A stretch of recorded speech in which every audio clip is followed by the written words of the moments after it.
Cedric the Entertainer, who is a likable guy. Look, I don't think he's the greatest comedian, but he's likable. He doesn't have the charisma to carry off the lead.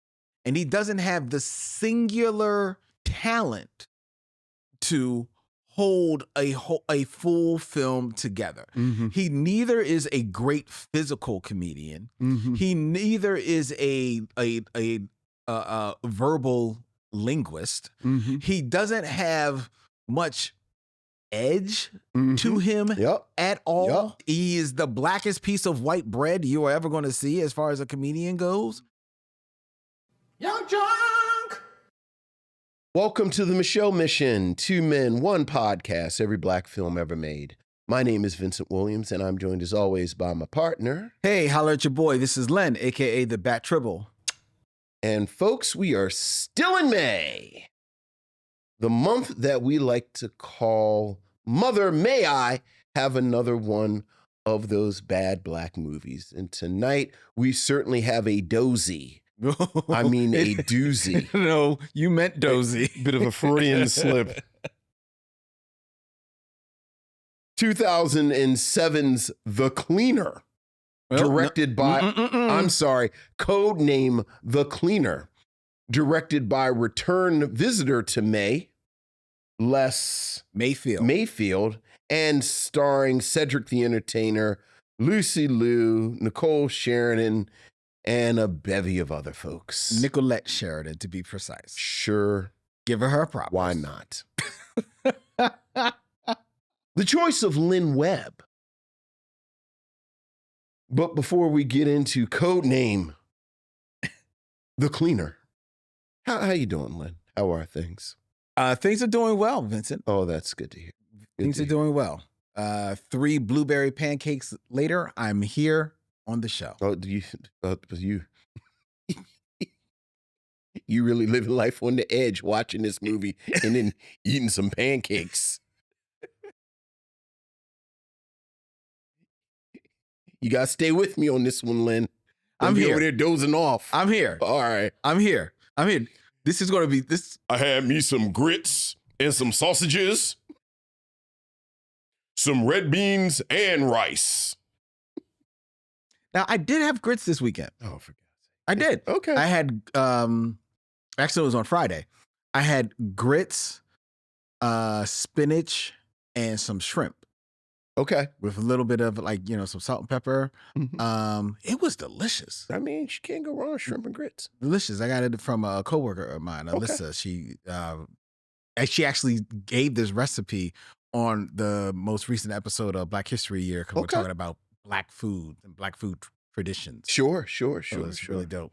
Very nice. But shout out to each and every one of you out there who are watching us as we stream live from Young Chunk, Philadelphia's premier video podcast palace.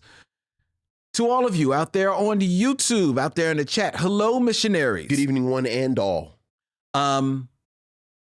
I was talking about, having the blueberry pancakes. Well, and I said pancakes, but it was blueberry waffles that blueberry waffles? Yes. Intriguing. Yes.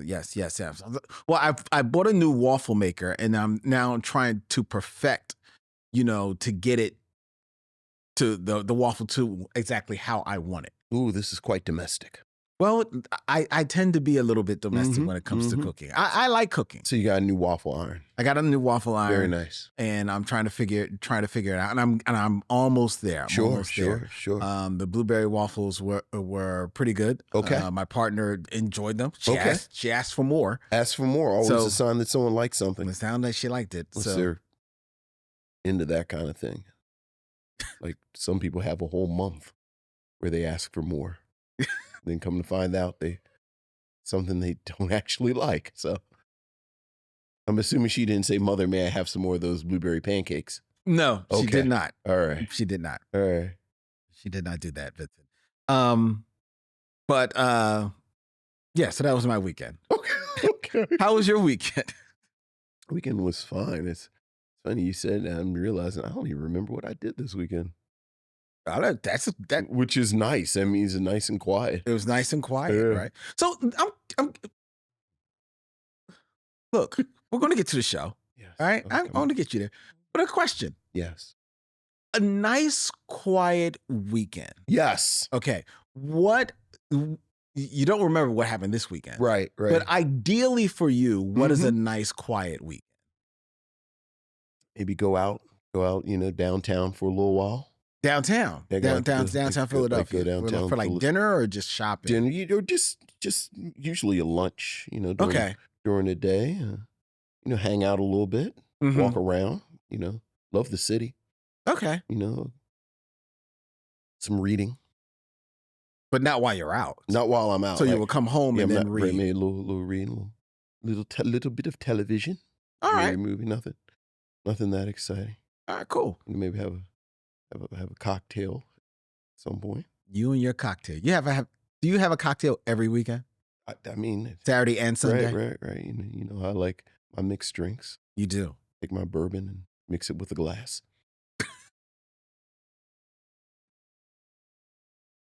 If I'm feeling wacky, maybe an ice cube. One. Yeah. Just one. Not all that. Okay. All right. Cool. So, my quiet weekend tends to be laying in the bed till about 11 a.m. Oh, I envy that. I get antsy. You know what? To be fair, that's only on Sundays. Yeah.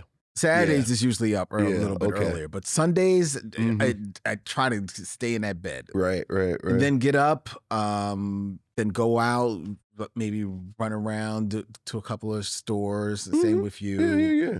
Come back, eat, watch a movie, sit on a couch, watch a movie or something like that. That is, I'm not a cocktail person because I don't drink anymore, but that, so I'll have some tea. Have some tea. But that's my quiet weekend. That is heaven. Sure. I'll have coffee in the morning and then something later on. I don't have coffee in the morning. Don't like coffee. I don't have a coffee. I have some tea in the morning. Or some orange juice. This is all very riveting, isn't it, missionaries? Well, with that, let's hear from you. Let's get to your emails, or as we like to call them, missives from the missionaries. So what else is going on, Lynn? We have emails, Vincent. Ooh, missives from the missionaries.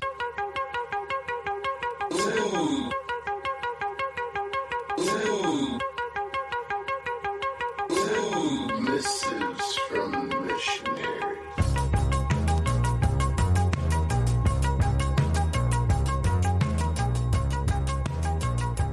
Missives from the missionaries, Vincent.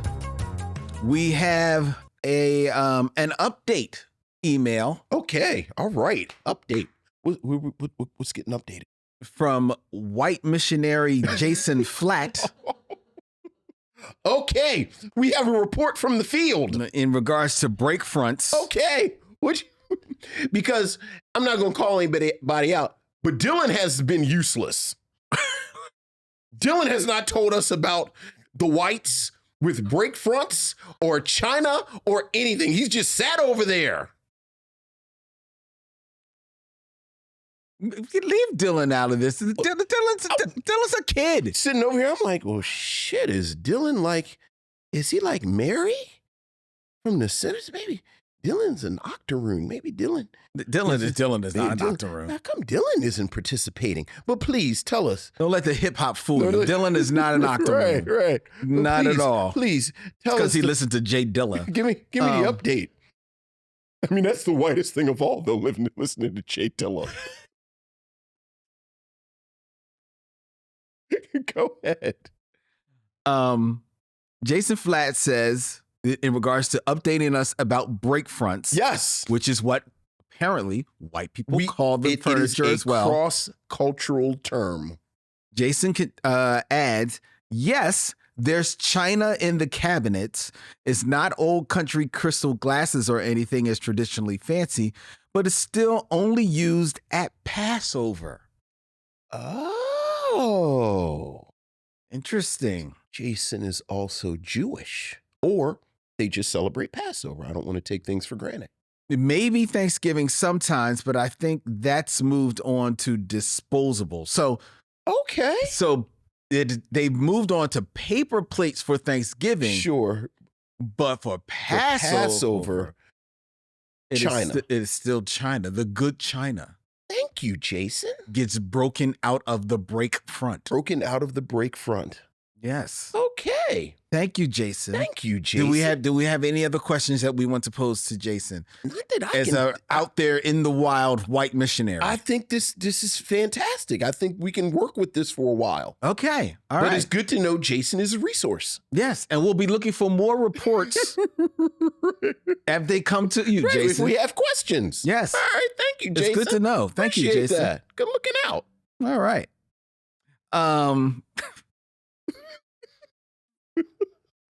Love it. Go ahead. It's weird. We have an email from Michael Sykes. Hey, what's up, Michael? Hey, Len, Vincent, and missionaries. Vincent. Yes. I've been thinking back to the Predator 2 episode when you called out how white critics trashed the sinners. It's just sinners, not the sinners, Michael. And said something that really stuck with me. Quote, "We got to stop listening to white people about our art." Yes. Man, you hit the nail on the head. It reminded me of an article from Rolling Stone, the 50 terrible songs on great albums by a white author named Andy Green. Yep. In it, he calls "The Lady in My Life" I remember the weakest track on That's Thriller, right. saying it doesn't belong on the same album as Billie Jean, Beat It, or Thriller. And I was like, seriously? That pissed me off. If anything, "The Girl Is Mine" is the weaker link, which is the duet with Paul McCartney, isn't it? But it's telling how quick some critics are to dismiss the smoother, soulful moments, especially ones rooted in R&B, as less worthy. And speaking of erasure, it also gets under my skin when white music critics try to rewrite rock and roll history. Oh, of course. They're quick to crown Rock Around the Clock or Blue Suede Shoes as the first rock and roll songs while brushing aside tracks like Lordy Miss Claudie by Lloyd Price or Rocket 88 by Jackie Preston and his Delta Cats, a.k.a. Ike Turner's crew. I was about to say. Those songs are rock and roll, or maybe more accurately, jump blues, which is the direct ancestor of rock and roll. Right. It's because it came from us, they act like it doesn't count. Honestly, sometimes they need to stay in their lane and stop trying to define our art in their terms. What do y'all think? Always love hearing your takes. Much love, your fan, Michael Sykes. Yeah. You know, rock and roll, that's an old conversation. And he brought up jump blues and you know, we can actually quote an esteemed white critic, the great Alan Freed, who said that rock and roll is just, this is almost a direct quote. He said that rock and roll is just a term that we are using now for jump blues. Yep. And he would go to Louis Jordan. You know, again, we've talked about this periodically over the years, like that alchemy, that moment when it shifts from jump blues to rock and roll, people kind of debate.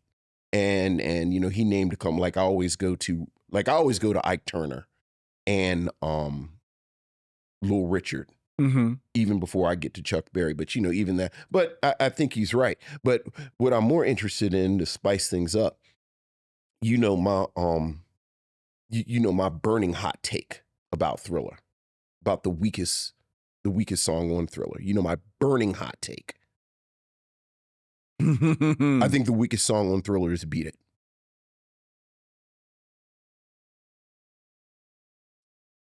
I got you. I think the girl is mine is cute. It's a cute song. I do think that Michael lost the coin toss with the two of them on that. Like I think Say is a better song. Yes, which is on Paul McCartney's album. Yes. But yeah, I think Beat It is I thought Beat It sounded dated the second it came out. Almost immediately. So did I. So did I. Yeah, I'll take The Girl Is Mine every day and twice on Sunday over Beat It. I agree with you. I thought Beat It sounded dated. Quiet as Kept. There was a part of me that thought that Billie Jean sounded a little dated, but the video gets it over. I think Billie Jean is the perfect pop song. Like you talking about the alchemy between R&B and rock and roll. I think Billie Jean is like the moment that it's pop. And I don't think pop is intrinsically bad, but like I think Billie Jean is so slick. Okay, so it's good pop because it is like, very pop. Yeah, but it's very, very good pop. Right. Okay, I'll hear you that. I actually will ride for Billie Jean. But as far as your video argument, that's my argument for Beat It. Like I think the video saves Beat It. Like there's no Beat It video and Beat It fades into obscurity.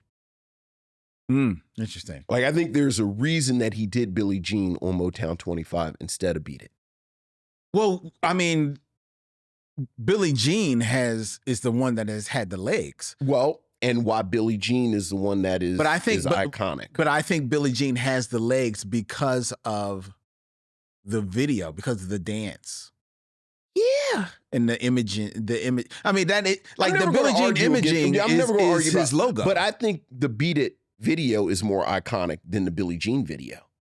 I think the look is more iconic. The Billie Jean look. Okay, yes. But the actual video, like there's actually, Beat It like has the storyline and the intricate choreography. And it probably it starts changing the game of music videos. Right. Like Billie Jean is just like a nice video, like, and then that look. But regardless, I do think oftentimes white critics, frankly, do not have enough respect for the culture that Black art comes from, which means that they haven't done the work. No, absolutely. To speak on it intelligently. More often than not, that is exactly. And, they're, of course, with the disclaimers, that's not all the white critics. But it's not. It's not. But, you do. Like, I love, like, David Ritz, like David, who's written biographies on people. But, yeah, most of the time, it's like, you're not really qualified to speak on this. Yeah, you don't know. Right. You're not coming in and here. It's nothing wrong with not being qualified to speak on things.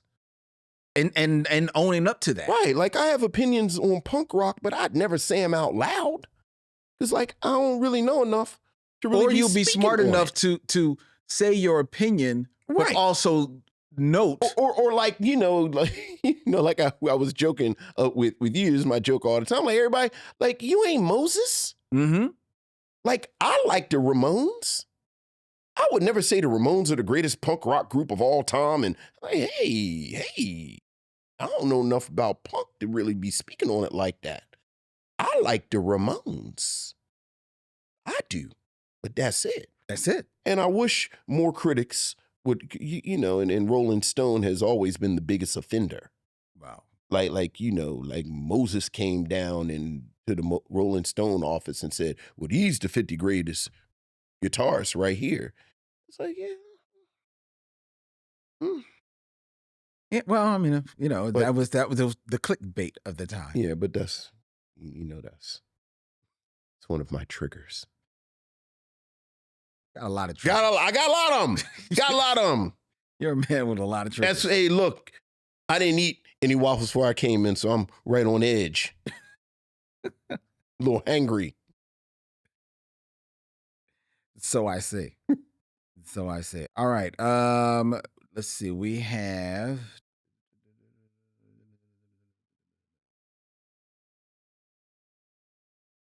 an email from Jessica Noel Stelzer. Hey, Jessica. Hi, folks. I'm enjoying your podcast. Okay, that's always a good start. Good evening. I hate y'all. My podcast player has this as the cover for this episode, and I noticed it says 1990. And it's our Men in Black, our replay of our review of Men in Black with Ryan Sands. Okay. And it says it was our Mission Logs episode. Mission Logs, Men in Black, 1990 with Ryan Sands. But Men in Black came out in 97 No? Thanks for your movie knowledge. I appreciate it. Jessica in Philadelphia. Well, Jessica, what that is called is an error. An error. A mistake. A mistake even. A typo. A faux pas. A typographic error. Yes.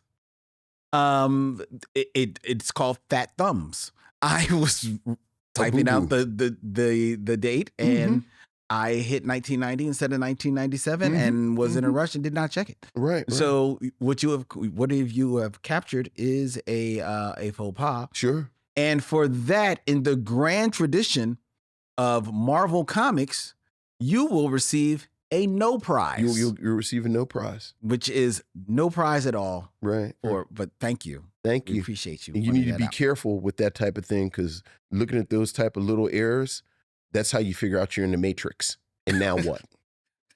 Now what, Jessica? Whoa, deja vu. I just saw that cat. See? Now what? Now what?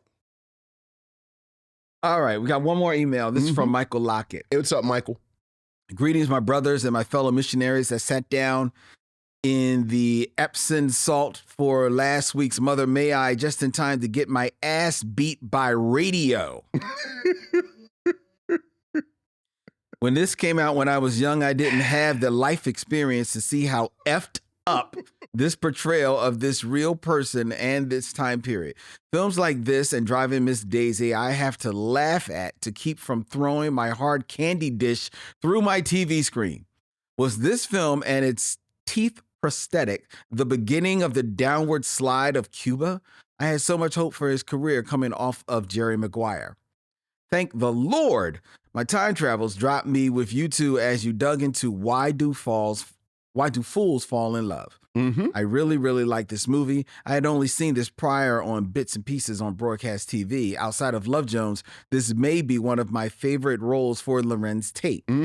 Although I like him on Rescue Me, where he's the black guy. Although I do have a soft spot for the Woman of Brewster Place episodes he was on. Deep cut. I 100% agree. Halle Berry and Vivica Fox should have a straight-up comedy film together. Halle is so very funny when she is allowed to be. Hearing you two talk about Frankie Lyman being such rich material for a doc made me wonder if the two of you were running a production company and had funding in place to produce 5 documentaries. Oh my God. But 10 candidates, whom would you pick from the following list? Okay. So we've got 10 candidates. But we can only pick 5 of them. We can only pick 5. Oh, yeah. Just go ahead. He going to give us a 10? He's got the 10. Oh, boy. All right. What we got? We got Frankie Lyman. Okay. That's getting a slot for me. Nina Simone. Okay. Maybe. I would say no. There have been good documentaries on her. And that's why I would say. Okay. I would say no. Marvin Gaye. Let's put an asterisk next to that. David Ruffin. Asterisk next to that for the same reason as Marvin Gaye, frankly. Ma Rainey. Okay, that gets one of my slots. Donny Hathaway. That gets one of my slots. Same here. Mm-hmm. Jackie Wilson. Maybe. I mean, he had a tragic death. No. Maybe. Let's see, because I only got 2 slots left. Okay. Curtis Mayfield. Maybe. Billie Holiday. No. There have been great documentaries on Billie Holiday. Sister Rosetta Tharpe. Yes. I would say no. Why? The reason why I would say no, and this harkens back again to the podcast I do, Black History Year. We recently interviewed this blues historian, Chris Thomas King. And we were talking about the legacy of the blues. And we were running through a bunch of names to give to him. And one of them was Sister Rosetta Tharpe. And he said, she is a name that people have locked onto. Okay. But in real time, she actually wasn't much like as significant as time has made her out to be. Okay. If she is what inspired you, God bless. But as far as the base material, it's not there. It's not really that's interesting. Did he really expand on that? He expanded on or like why people locked in on her. He said it was a matter of, and I don't want to misspeak, but he said that there was a moment in time where people kind of like found her music, and it was like maybe on like in a movie or something like that, and so then the narrative, became that she was this much more acclaimed than she was. Interesting. Or significant as she was. It's not for any true lack of talent, but she wasn't as significant as Do you speak on Big Mama Thornton? Big Mama Thornton, he said that's the one. That's the one. That's the one that interesting. But she doesn't have the cachet. But Big Mama Thornton has the material. That's the material. Right. That's the one that made interesting, because I would have thought it would have been the other way. Right, because in full disclosure, like the only reason I knew anything about Big Mama Thornton was because of Hound Dog and then the Elvis thing. Yeah. But that's really interesting. Yeah, so I wouldn't say Sister Rosetta Tharpe. I would say Big Mama Thornton. The extra slot and reason you know. So wait a minute, which ones did you already we say definite? We said Donny Hathaway, Frankie Lyman. And you put a pin pretty much. I put a pin in the two Motown dudes, and why I always Marvin Gaye and David Ruffin. Right, and I always put a pin in the Motown dudes because I honestly think until Berry Gordy passes. And Smokey. Until Berry Gordy and Smokey Robinson pass, we will not get a true Motown documentary. Okay. And in that case, I don't ever want to get a true Motown documentary. Wait a minute. In that case, you don't want to get a true because I don't want nothing to happen to Berry Gordy and Smokey Robinson. Okay, but my counter is that as time moves on, there's less and less people who know the stories. They may be two of the only ones, especially with Quincy gone. I think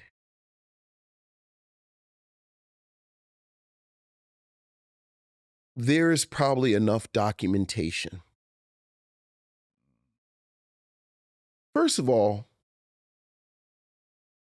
like all things, I think if you follow the money and you follow legal documentation, there's enough to put together something with some heft, regardless of how long time goes by, how much time goes by.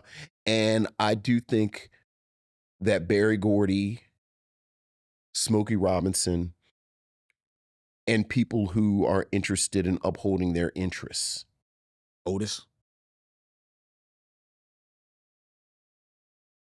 I'm not even going to say Otis, but I'm going, and I'm not saying that she's one, but I get the sense that obviously Berry Gordy, Smokey Robinson are so beloved and so respected that you always pull her name just because you do like the Oprah Winfrey's, the this ones, the that ones who are very much invested in keeping these legacies pristine. Like I always think, like it always seems to me that if you are on this level where you're an icon, you're right. You don't want to be Thomas Jefferson. Like nobody wants to get Thomas Jefferson.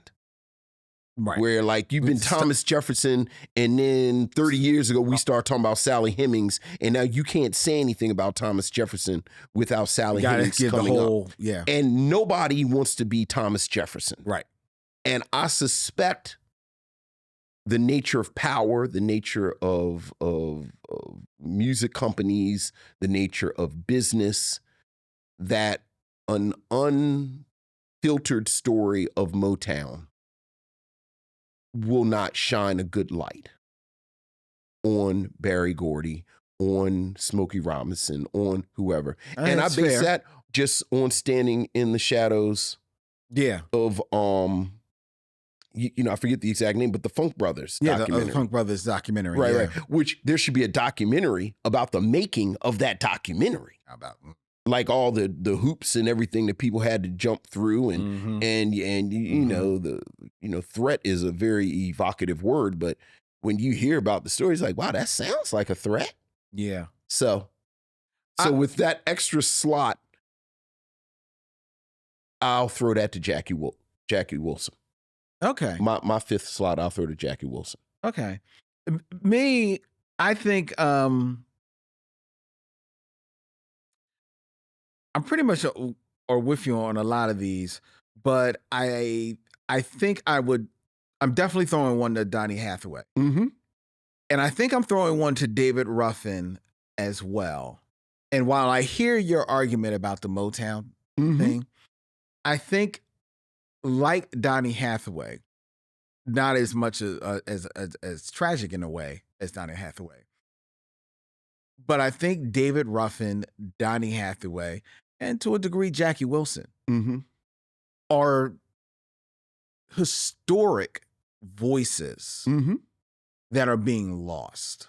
I think Donny Hathaway still has a place in like that Quiet Storm way, but as time moves on, I think people are forgetting him. I mean, the only thing I'd push back against that is for you to be lost. At some point you were found, and for you to be forgotten, somebody had to know about you. Like, I think Donny Hathaway has always had cachet in certain circles, and certainly this Christmas. But I think there are a surprising amount of music fans that never, like Donny Hathaway never. No, he never was like the big superstar. No, he was not. He was not. But Donny Hathaway was like the singer's singer. Like, like if you knew, you knew. Right. Like, I think David Ruffin and Jackie Wilson have always been bigger than Donny Hathaway. Oh, yeah. Well, certainly. I mean, Jackie Wilson was a huge star. And David Ruffin, by virtue of, the Temptations, was one of the biggest stars out there.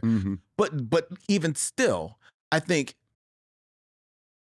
there are voices and stories that are being lost to time. Sure. So I wouldn't mind seeing documentaries on the three of those. And one other thing, and I don't know if this is necessarily worthy of a documentary, but just to give a true accounting of this person's immense talent and giving somebody their flowers while they're still here. I spent a surprising amount of time this weekend. Also, I was doing a lot of cleaning. Sure. On Saturday. So when I clean, I have music. I spent a lot of time listening to Ledisi. And let me tell you, and I know if you know, you know, Ledisi is incredible. She's absolutely incredible. And I have been a fan of hers for a while, but really sitting and just listening to her, like pretty much a lot, if not all, most of her catalog this Saturday, that woman is absolutely incredible. And there is not anything she can't sing. Up tempo, slow tempo, romantic, funky. And I love, my favorite type of singer is someone who when they're singing, it sounds to me as if they are authentically feeling the emotions that they're trying to evoke. And that is how I feel about Ledisi. And I absolutely loved it. I know she does big things. She does huge concerts all over the place. I would just love to a documentary on Ledisi, her life. I don't even know if it's exciting or boring or whatever. Sure. I would be right there. Maybe even a concert documentary. There you go. That's incredible. I'd watch that. Yeah. So all right. Well, thank you, Michael. That was Michael? That was Michael. Thank you, Michael. That was Michael. Thank you. And we invite you, if you have your thoughts and questions that you want to pose to us, please feel free. Shoot us an email at micheauxmission@gmail.com. That's MICHEAUX, MISSION@gmail.com. Now, we're going to move on to the Game of Kings. Game of Kings. We don't need a documentary because this is real life, baby. That's right. 6 Degrees of D'Urville Martin.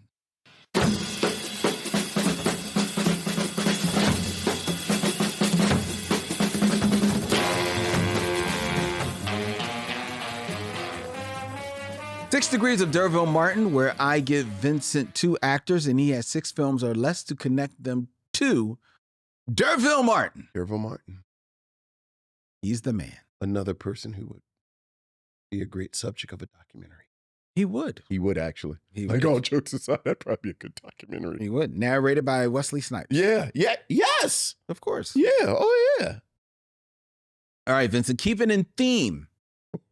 What's the theme? Well, we're going to be doing a very fast review of Codename the Cleaner tonight. Codename the Cleaner. Codename the Cleaner. Which stars Cedric the Entertainer. It does. So I present for you, Vincent. Okay. 2 other comedians. 2 other comedians. Who have turned into actors. Comedians who have turned into actors. Yes. Okay. Fair enough. Starting with number 1. Number 1. In 6 films or less. Mm-hmm. Connect D'Urville Martin to Ken Jeong. Ken Jeong. Mm-hmm. Yeah. And was the funny thing is, I think he was a physician who transitioned into an actor. Well, was he ever actually a comedian? No, he was a stand-up comedian. He moved into stand-up comedian, and then he moved into acting. Mm-hmm. Okay, well, Ken Jeong. I know where I'm going. Wondering if I can get there without going the Marvel route.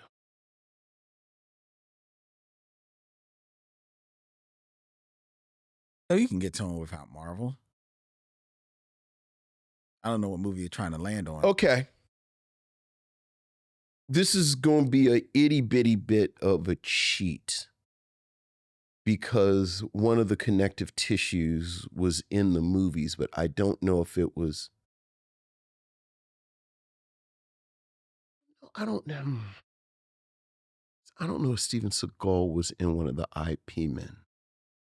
One of the Ip Men? No. The Ip Men. No. They wouldn't let him anywhere near them. So Ip Men is Donny Yen. Donnie Yen. And Donnie Yen, because we did this before, because that's not Donnie Yen in the Matrix Revolutions. Donnie Yen. Yes. What is Donnie Yen in Rogue America? One. Oh, he is in Rogue One, isn't he? Mm-hmm. Oh, then I'll go a different. Okay, well, then I'll do this. Since he's in Rogue One. And this is a little bit of a cheat. He's also in John Wick 4. He's also in John Wick 4. 4. Okay, because D'Urville Martin is in.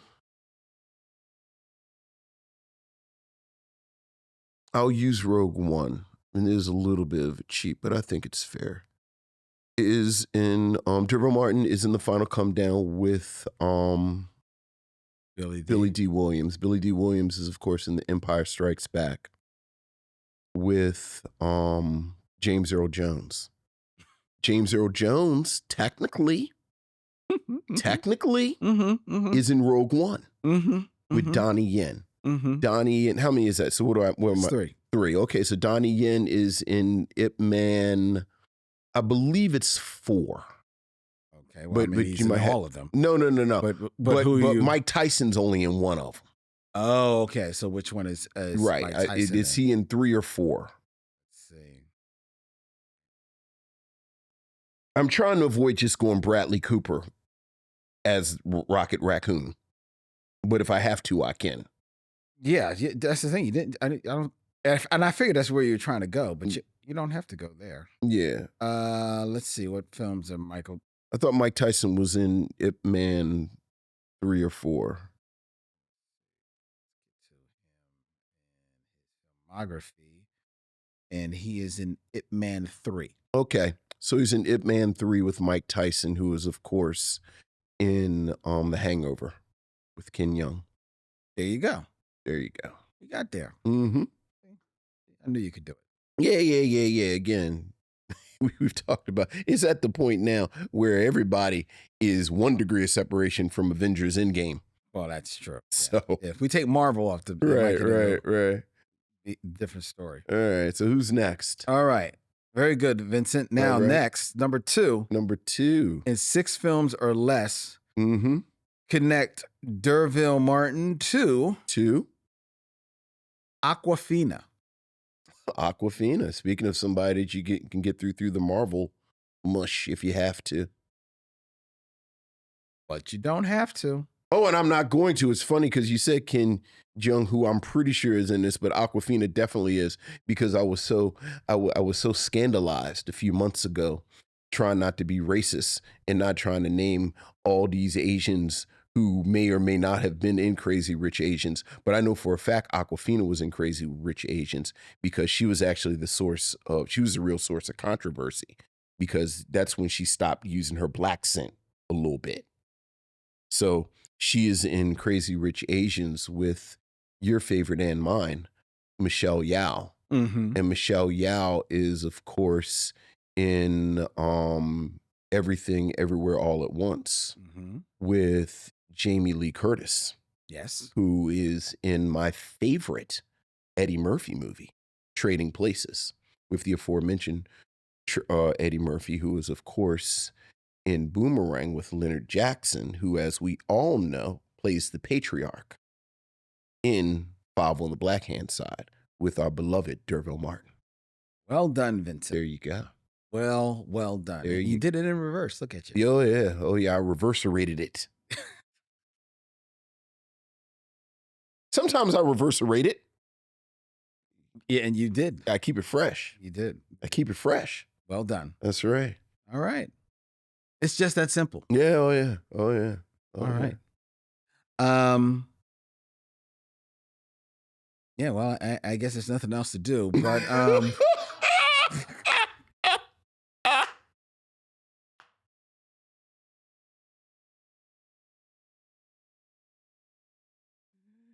we can talk about Awkwafina in my favorite role that she's in Swan Song.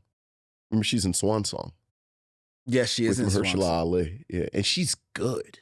Oh, she's very good. Yeah, in that. she's good in That's this. such a good movie. Yeah. So that's just talk about a Black Mirror movie come to life. Yeah. That's good. Here you go. Here's something. I'm teaching an Afrofuturism class, and I used to teach Swan Song.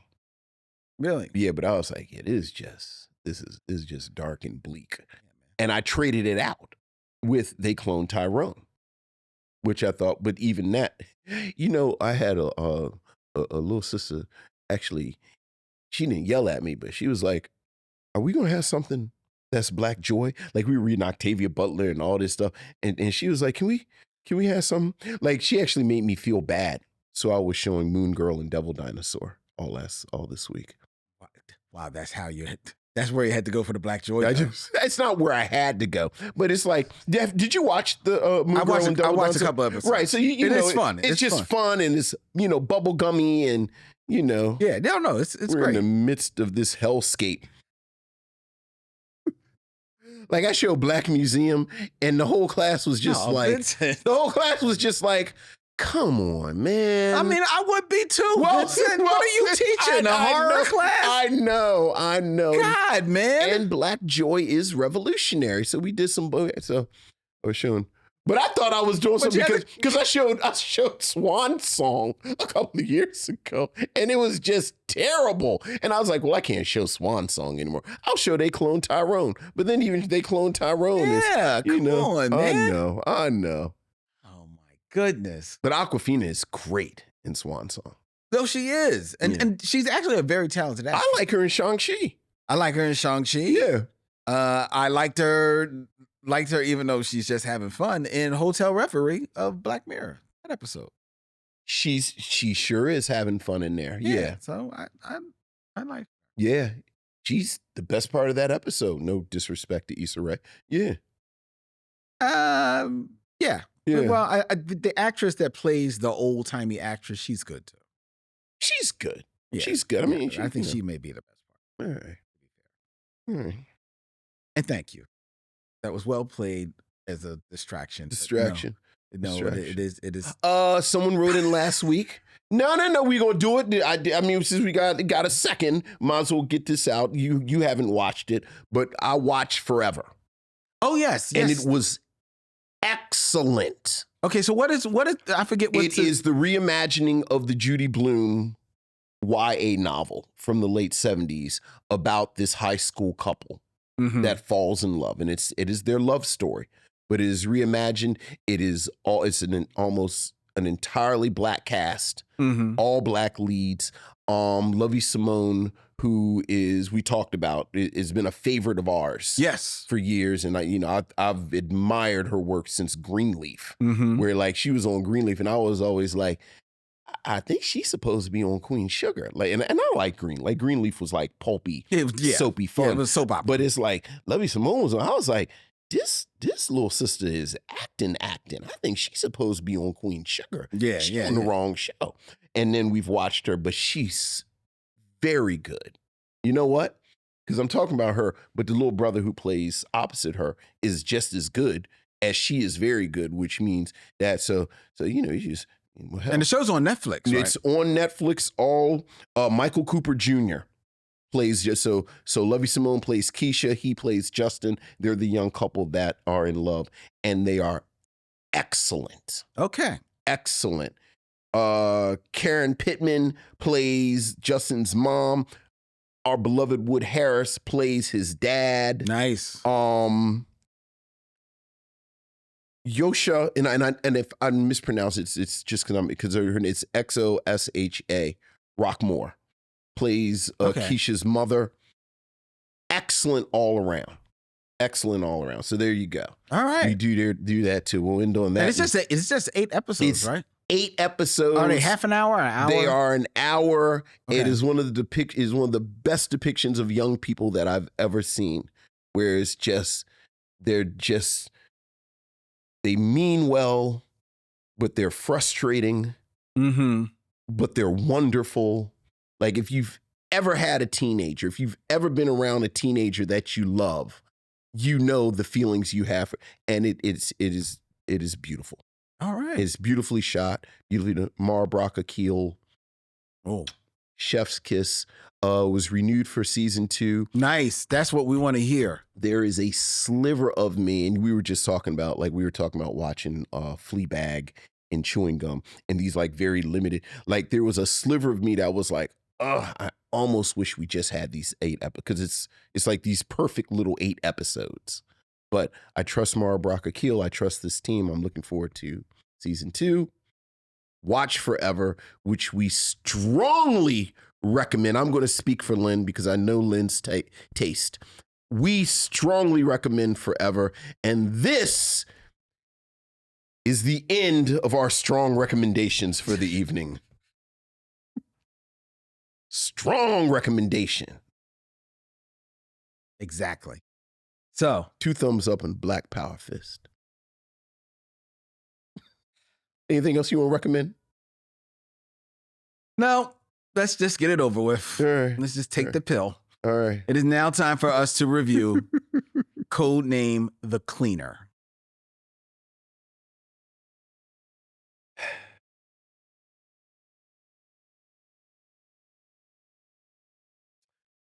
Codename The Cleaner.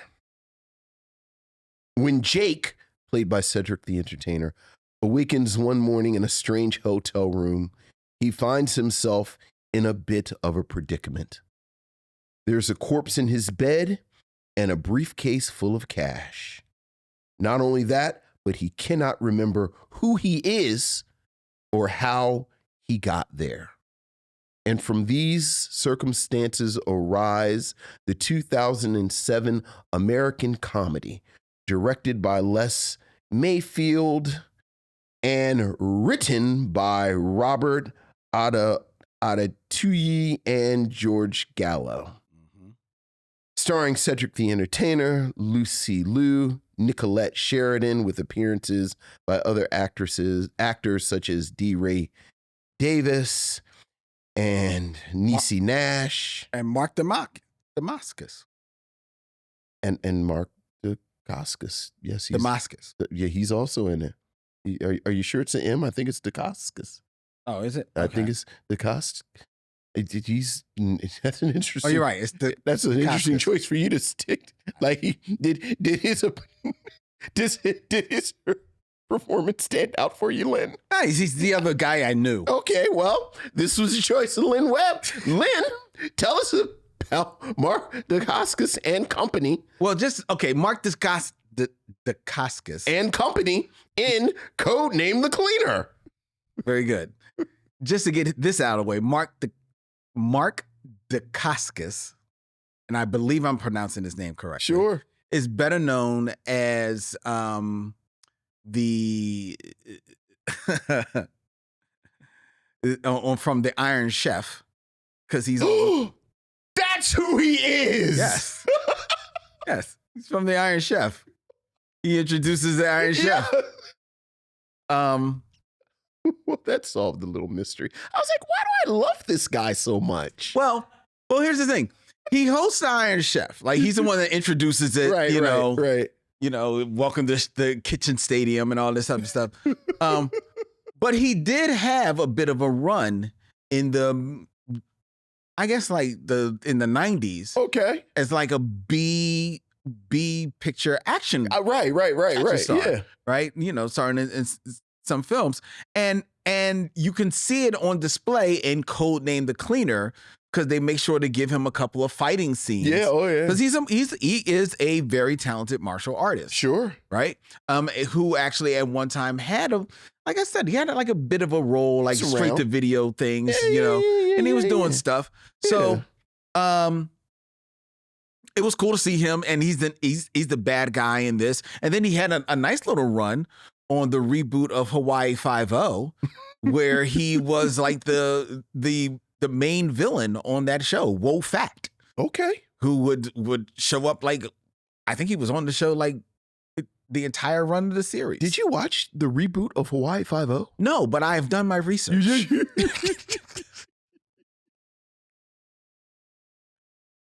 Did you see they're bringing back SWAT? Are they bringing back SWAT, or are they making just the series with Shamar Moore? I'm just glad Shamar Moore's working. And he cashed them SWAT checks for a long time. Look, if he's smart, he should be good. He's got to be like about close to his late 40s, 50s now. Look, I just like Shamar Moore.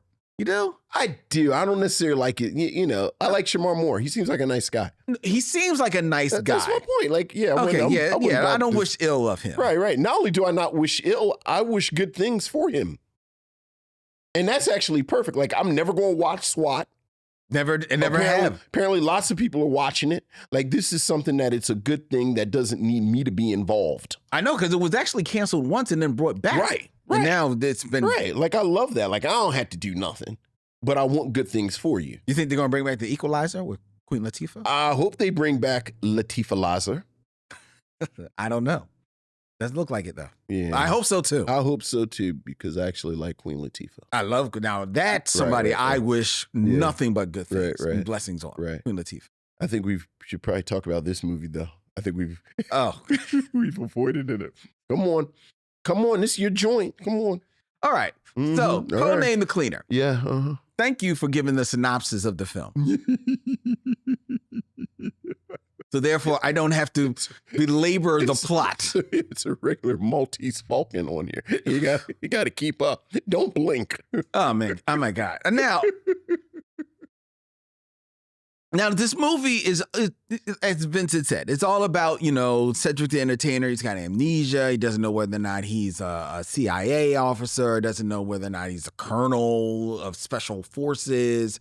Doesn't know whether or not he is a janitor, but it's all centers around this computer chip that's going to be used in some video game, and nobody really that will take over the world. It's never actually explained. It's never explained. It's never actually It's not, but if you know movies, it is what is known as the MacGuffin. It's a MacGuffin. This big thing that everybody is chasing, but you don't really know why, but it's just a thing to move the plot along. Get the things moving. And MacGuffins are not necessarily a bad thing. MacGuffins are what makes a lot of movies go. They are the main reason that we have now 8 Mission Impossible movies. They are basically just MacGuffins Impossible. I mean, technically, isn't the Maltese Falcon a MacGuffin? The Maltese Falcon is one of the greatest movies of all time. Yeah, that's actually a MacGuffin. It's actually a MacGuffin. Yeah, oh yeah. Because at the end of the movie, it's not even a Maltese Falcon. Dude, spoiler! For an 80-year-old. For an 80-year-old movie. So, all that to say, MacGuffins are not a bad thing. Sure.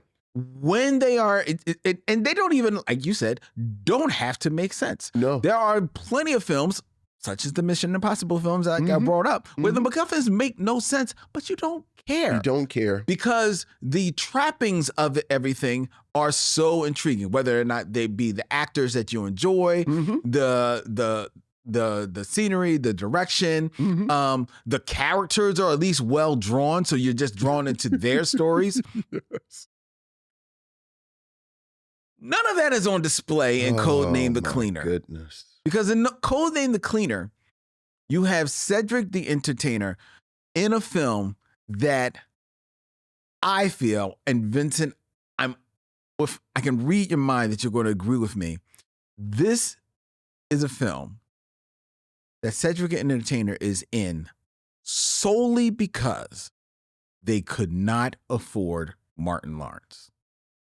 Because Cedric the Entertainer is basically doing Martin Lawrence in this movie. That's a good read. Martin Lawrence, who that is a good read. To be fair, when he is on his left to his own devices in his solo films, which he has been successful in, it's pretty much you know what you're going to get. And he is wisecracking. And he would have made this work actually. Quietly. Wisecracking, a little bit of a charisma, playing the sad sack a little bit, some fake judo moves, and physical comedy. All of which Martin Lawrence is skilled at. Right. Is he the greatest at any of those? No, but he's very talented at it and he makes it work. And like you said, he's going to deliver the product that is promised. Exactly. You know exactly what you're getting. You know what you're getting. So if you like it, this is your jam. This is your jam. Yeah. With Cedric the Entertainer has always been someone who it is proven little is more. That is just a little bit of Cedric the Entertainer is all you need. Okay. Think of all the best Cedric the Entertainer performances that you can remember. It's just he's the side piece in all the barbershop films. He I talked about that I watched Madagascar this weekend. He's a voice in Madagascar. He is, but like you said, he's in this ensemble. When he's in the ensemble, he shines. When he has to be the lead, when he's asked to wear everything on his shoulders, such in this film, such in another film that has found its way in May, the Johnson Family Vacation, such in another film that I think we may have reviewed. If we haven't, we will be reviewing it in a May coming somewhere down the line, The Honeymooners. When he is asked to wear everything on his shoulders, it doesn't work. And the reason is Cedric the Entertainer, who is a likable guy. He's a likable guy. I don't think he's the greatest comedian, but he's likable. He's a likable guy. But he doesn't have the charisma to carry off the lead. And he doesn't have the singular, I think, talent to hold a full film together. He neither is a great physical comedian. He neither is a verbal linguist. He doesn't have much edge to him at all. That's he's pretty much he is the blackest piece of white bread you are ever going to see as far as a comedian goes. And and in this film where he's asked to kind of like showcase a little bit of all of that, it doesn't work. Now, if he's surrounded by more interesting characters, such as in the barbershop films where he's got Ice Cube and some it's Michael Ealy to bounce off of, hey, maybe it works. But in here, where he's got TV desperate housewife Nicolette Sheridan to bounce off, and Lucy Liu, who realizes probably from the moment after she signed the check, oh, this is going to be a quickie. I'm just going to get in and get this over with. He's got nothing to work with. He's got absolutely nothing to work with. He's got a director, Les Mayfield, who we last saw, his movie before this was The Man, which was a movie that in 2005 that we just reviewed 2 weeks ago on Mother May I, whose filmography is filled with some other worthy Mother May I candidates in there, and who hasn't directed anything since Codename The Cleaner. I wonder why. This film, you talked about the writer, George Gallo. He wrote Midnight Run, one of the greatest comedies of the 80s. Robert De Niro, Charles Grodin. But he is the second writer of note on Codename The Cleaner, which means that he either punched it up, or they lent him his name to get this movie made. Right. Because it's not on the page. There's nothing on the page here at all. I mentioned Nicolette Sheridan as Desperate Housewives, which was a hit show in the early 2000s. Nicolette Sheridan really made her mark in the in the mid 90s, or I guess like actually the early 80s in the primetime soap operas, Knots Landing. Let's go back to the 80s, right? That goes back to the 80s. Yeah. So that's where she made her mark, and then kind of like came up through the 90s and actually stumbled into Desperate Housewives, and had like this second star on the rise. But Desperate Housewives starts in 2004. It runs through about 2010, 2012. This film is 2007. At this point, Nicolette Sheridan, she's taking another bite at, let me see if I can't make the move to the movies. And you know what? I ain't mad at you for trying to make that move. Hey. But the unfortunate thing is nothing gained. Where Nicolette Sheridan could get away with in the mid-90s running around in her bra and panties in Noises Off, which is a outstanding comedy starring Michael Caine and Carol Burnett and Christopher Reeve, where she's got a whole fantastic actors to bounce off against. 2007, bouncing off Cedric the Entertainer and the host of Iron Chef.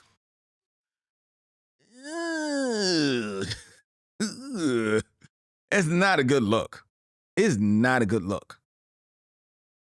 And the excitement that I am giving you, missionaries, in my talking about Codename The Cleaner is all the excitement that there is to be squeezed out of this movie. It is neither funny. It is neither interesting. It is neither well made. It is neither well acted. It is quite possibly the biggest waste of time on the mission since Rappin'. And I don't think Rappin' was a waste of time, because Rappin', we talked about it a little bit, Rappin' is so awful that it actually garners some type of reaction. Oh, fair. You know what? You said that. You said that. Yeah. Yep. This,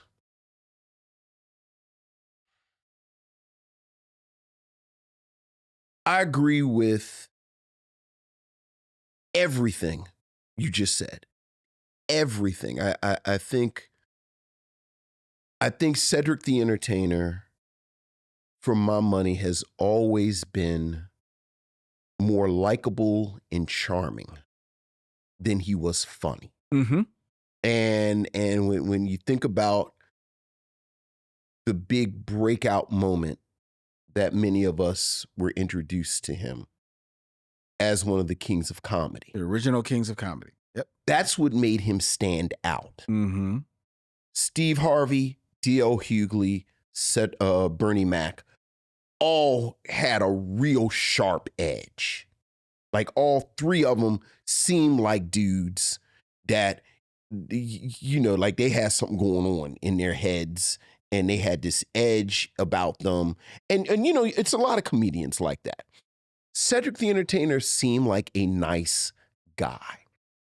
And much like you said,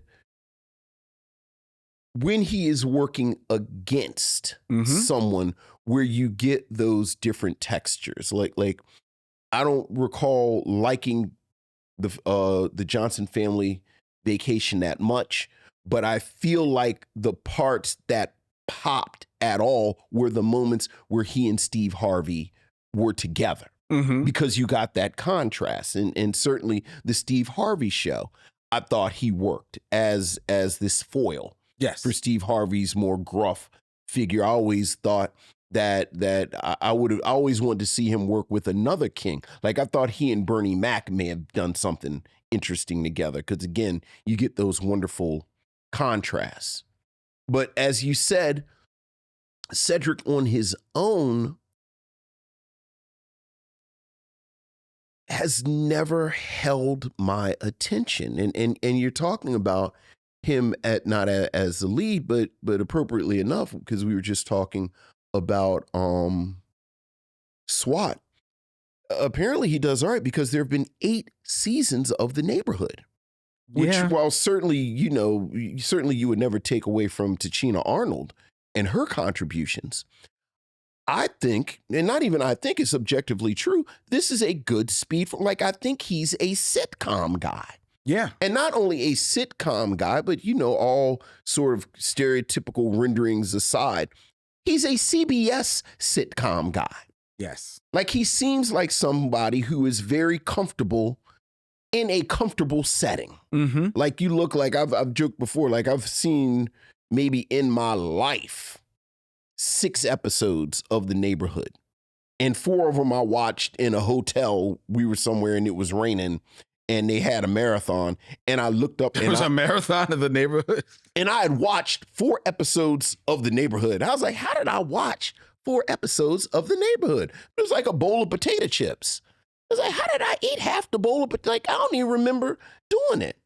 So just from there, this is not a good fit for him. This sort of on the surface, this high farce. It's amnesia. There's a lot of physicality. There's perhaps mistaken identity. Mm-hmm. And as you said, this is something that this arch high speed is something that Martin Lawrence kind of did all throughout the 90s. And certainly I don't know if this was meant to be a Martin Lawrence vehicle, but as we said, if this was going to work, I think Martin Lawrence could have been, because let's be clear, this is something that would have had to have worked laying on the shoulders of the performer. Yep.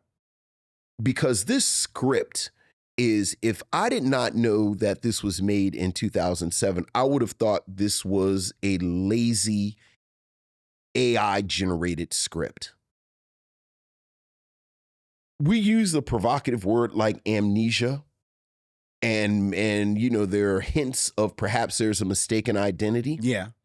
There's not one moment that the script delivers on the premise.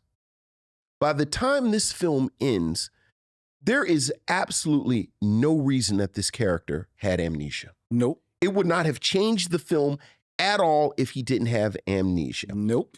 You think because a character has amnesia, I mean, just as a plot tool, as a narrative tool, the thing about the character with amnesia is you have this potential narrative space for a third act reveal, a third act reversal, something that you know that if you see it again, you realize it's sitting there in plain sight because this character has amnesia, and you trust movies enough that you think that by the time this film ends, this amnesia is going to be the plot component that's going to lead to you realizing that this character is actually fill in the blank. Mm-hmm.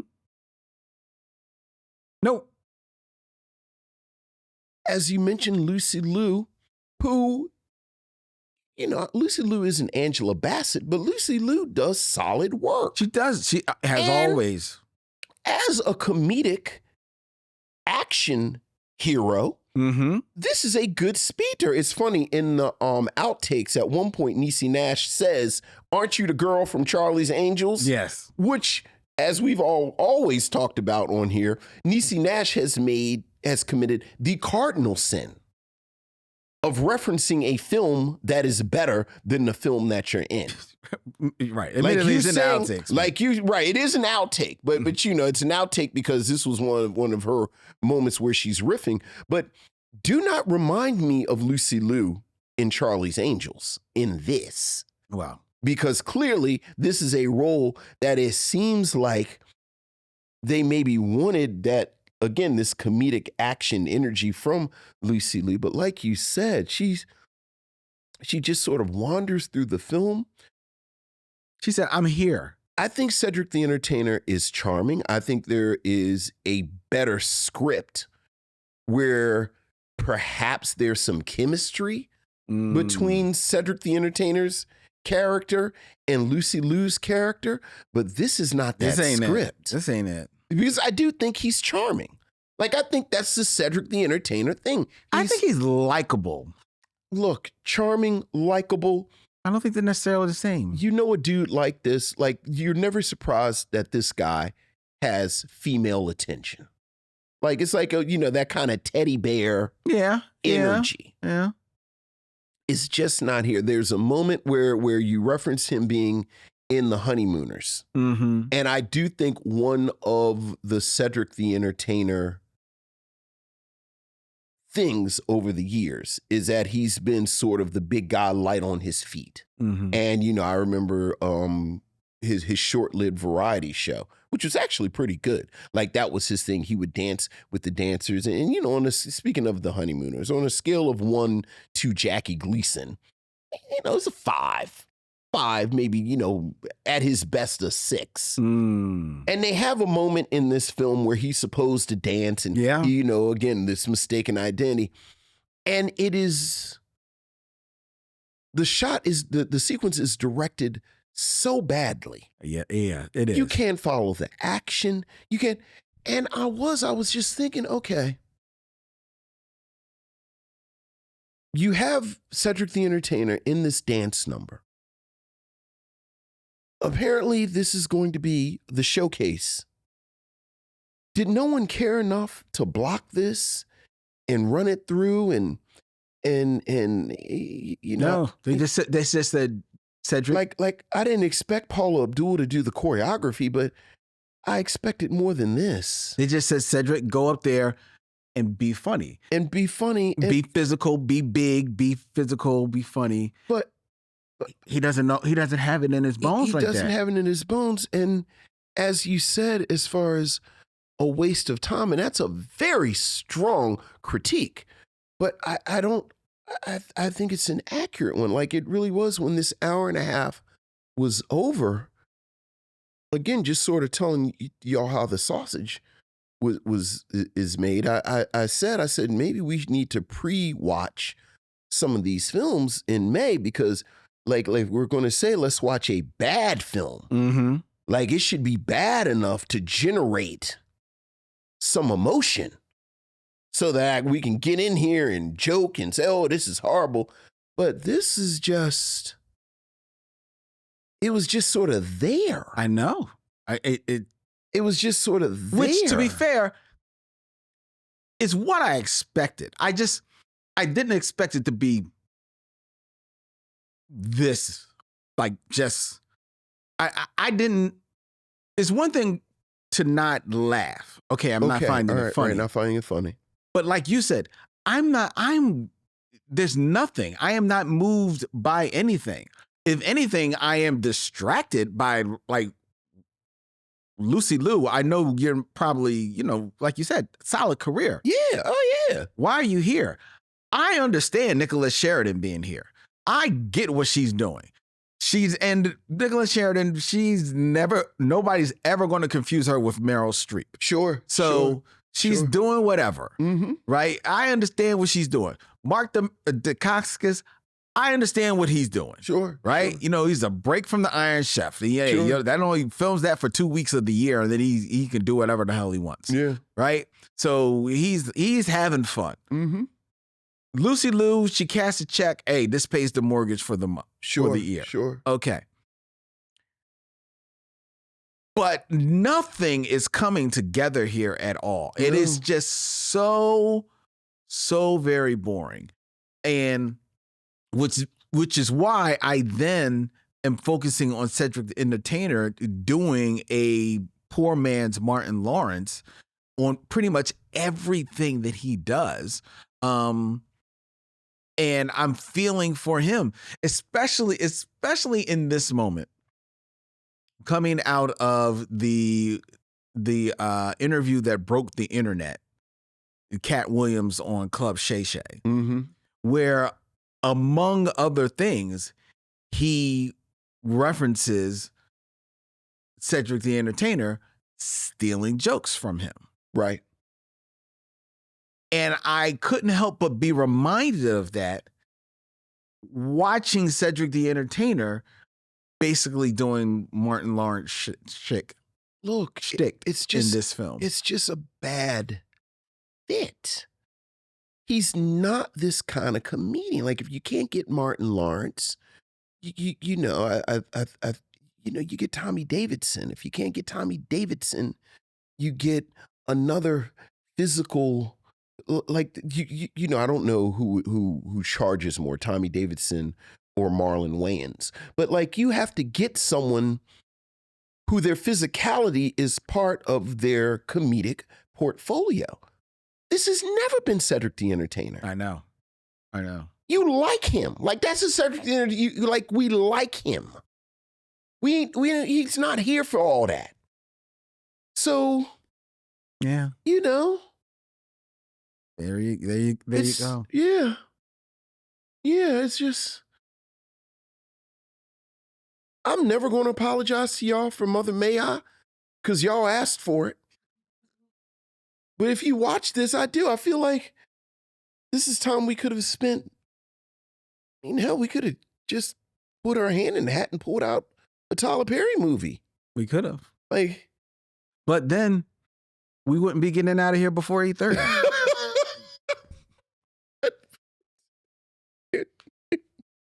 So the goal isn't to get out early. We're having, but it is.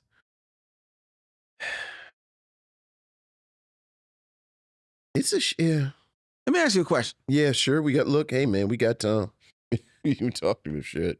Of all the actors, and it's not just black actors. Yeah, I mean, of all the comedians. And not just black comedians. Sure.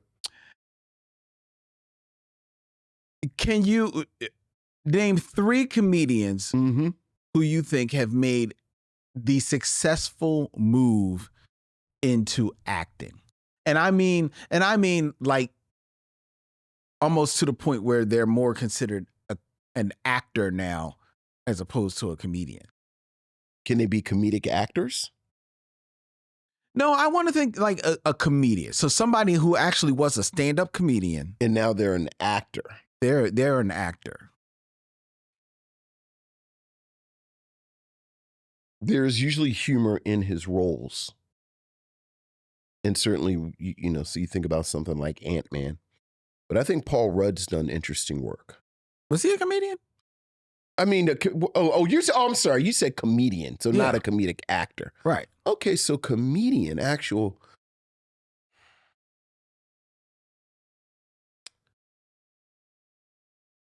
I'll tell you the one that I'm thinking of. Who are you thinking of? My number one, who I am very surprised, but I think has developed into an excellent actor. I'll say Mike Epps before you say something. Like I like Mike Epps as an actor. I mean, obviously he's we've actually said we prefer him. Yeah, as an I actor. actually like him, and that's not even who I was going to say, but that's a good one. Who? That's a very good one. I was going to say Ray Romano. Yeah. Ray Romano is, it's like, I find more, like when I watch him act, he digs into a scene. I love Ray Romano. He's totally believable. I almost, like, I'm happy he made so much Everybody Loves Raymond money, but I almost wish he hadn't made as much money so that he'd work more. Well, I like that he can now be choosy. Yeah, but he's so choosy, he doesn't do anything. No, he works. I mean, what, once every 5 years or so? It's like a cicada. No, I mean, like, unfortunately, some of these things hasn't gone because he did that show with Men of a Certain Age. Right. I thought you were talking about movies. But he also has done movies. You know, I'm easily one of the biggest Men of a Certain Age fans on earth. Yeah. So I quote it all the time. Like every time I listen to Jeff, there's a moment on there when because it's him, it's Scott Bakula, and of course it's the dearly departed Andre Brower. Brower. I was going to say Andre Harrell. And at one point, Andre Brower listens to jazz. And Ray Romano's character teases him and goes, "Ooh, look at me. I'm so fancy. I listen to jazz." I say that all the time. Like, "Ooh, I'm being fancy. I listen to jazz." I think that every time I get in your car. Yeah. Oh, yeah. Well, you should do that because it'll make me think of Men of a Certain Age. But no, he did that. But I think he's great. Yeah. He did that. He did the HBO show Vinyl. He was on that. He was in The Irishman. He's one of the best things in The Irishman, the Martin Scorsese movie. Like he actually was. There was a short-lived. They made a series of Get Shorty, and he was excellent. He was excellent in that. Yeah. That's a good one. I mean, of course, Bob Odenkirk. Yeah, that's a good one. I hadn't thought about him. I actually forget sometimes he's funny. That's true, especially if you've seen Nobody. If you ever saw that movie, there's a second one coming out. Look, how you make a sequel to Breaking Bad that's as good as Breaking Bad? Better Call Saul. Yeah. So Bob Odenkirk, of course, we've talked about it before, and I know he's going to be in this movie coming out. I love when Marlon Wayans acts. Yeah, and that's a good one. It's just that Marlon Wayans, I always consider him more of an actor first. You never consider him a stand-up. Yeah, that's fair. Yeah. But we've named three because Mike Epps is definitely a good one. Yeah, and Bob Odenkirk, I had forgotten about him, and Ray Romano. Yeah. So Cedric the Entertainer is not on that. Look. Again, everybody does not have to be everything. They don't. And this is a bad fit. And he's found his fit in the neighborhood. Right. And look, I think Cedric the Entertainer has always had a lane. Like I think there is room. Like I think he's funnier than Cedric the Entertainer, but I think Sinbad, I kind of put Sinbad in this slot. Like there are comedians that you like. That's a take.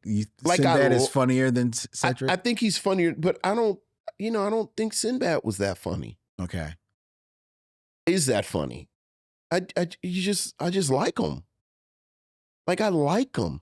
Like there's some people like I don't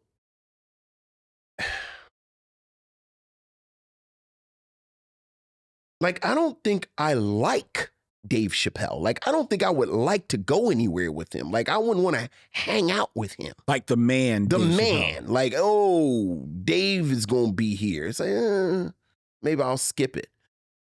But he's so talented. Like, I don't have to like him. There are some people you just kind of like. It's like, Cedric's fine.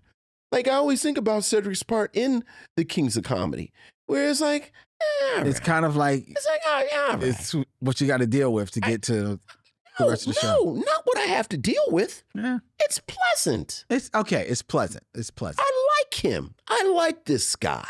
All No, right. I like him. All right, you got a whole bit about parking a spaceship. Sure, why not? Yeah, but he stole it. Oh. That's the joke he stole from Cam. Okay, look.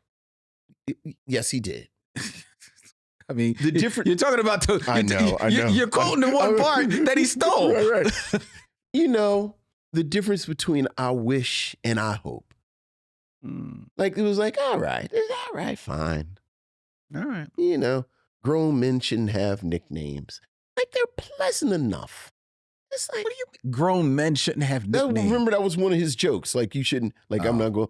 I don't. You remember a Cedric the Entertainer joke? I think the original Kings of Comedy is a great comedy film that I've watched many times. So I know the dynamic of the different comedians. I fast forward to Bernie. And again, well, Bernie's the closer. And that's where Bernie's I go. the closer. That's like exactly where I go. Like, to be clear, I think I would go out for a drink with Bernie Mac, but I also know, like, Bernie Mac is somebody I'm going to have a drink with and just sort of like he seemed like somebody that thinks could go left.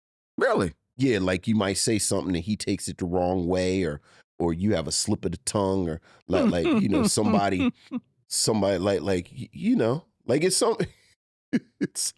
Okay. I don't see him that way. Right, like you can tell some people I drop my guard with completely, some people I don't.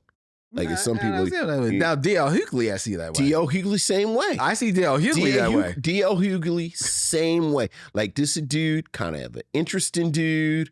Seemed like this going to be an interesting time, but you know, have a drink, nurse it, and sort of sit there with him, and y'all, you know, you have your little stuff cut out at an appropriate time. Cedric, hey, you know, go get the Scrabble board. Like, you can play Scrabble with Cedric the Entertainer. I like Scrabble. I think Cedric the Entertainer would be a wonderful person to spend 2 hours playing Scrabble with. I could do that. See, that's his lane, and it's nothing wrong with that. But as we have discovered, I'm the old woman of the show. Look, man, look. All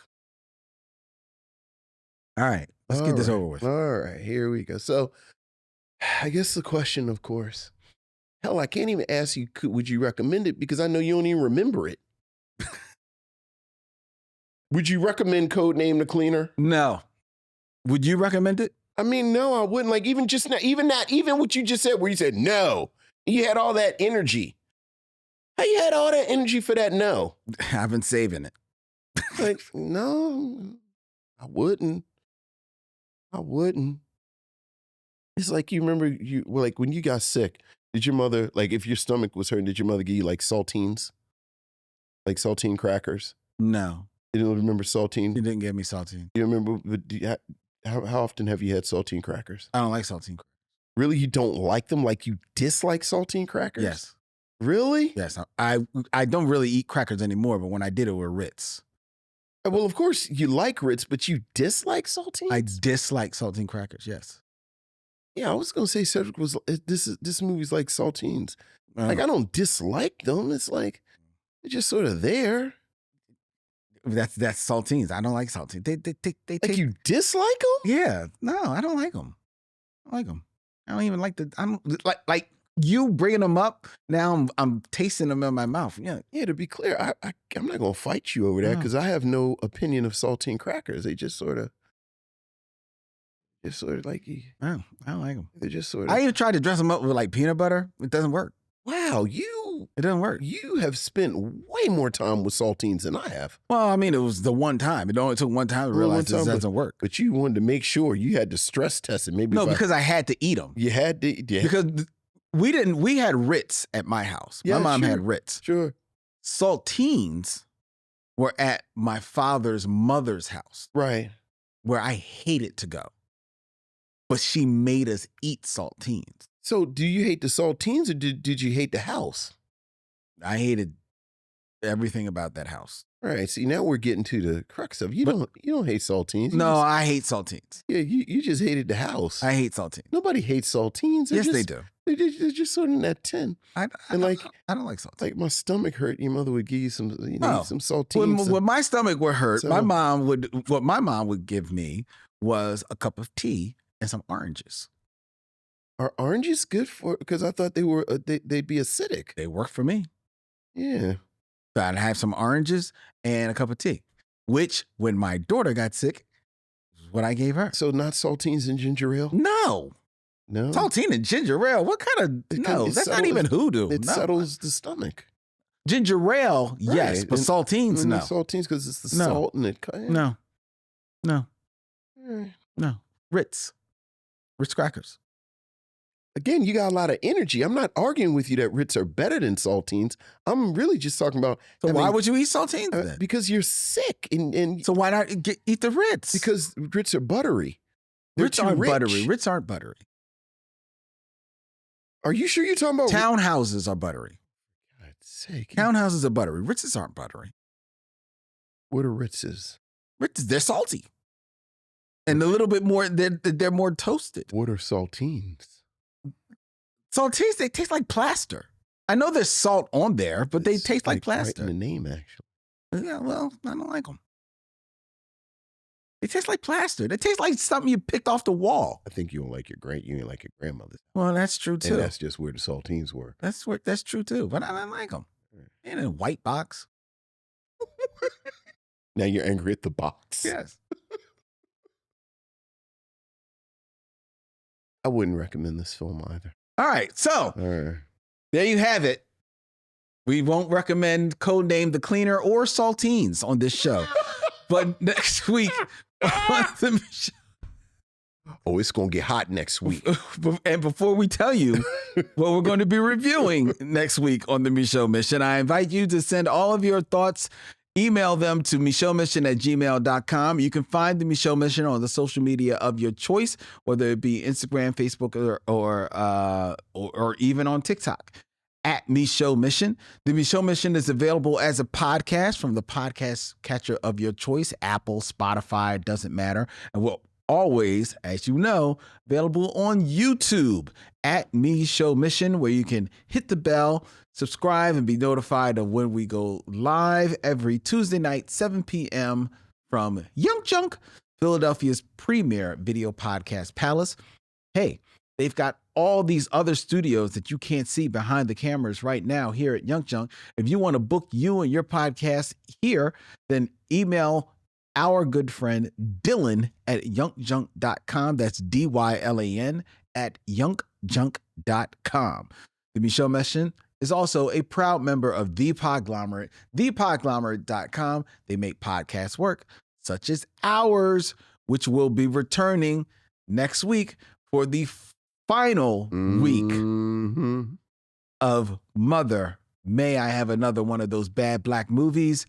And it'll be Vincent's selection. Oh, yeah. And he's continuing his theme of films that went for it in that award grab. And this one is a doozy. Oh, yeah. Starring Viola Davis. Yes, it does. And Octavia Spencer. Yes, it does. The Help. The Help. Next week, here on the Micheaux Mission. Until then, he's Vincent, I'm Len, and in parting, we say, we'll see you when it's time to meet again. Young John!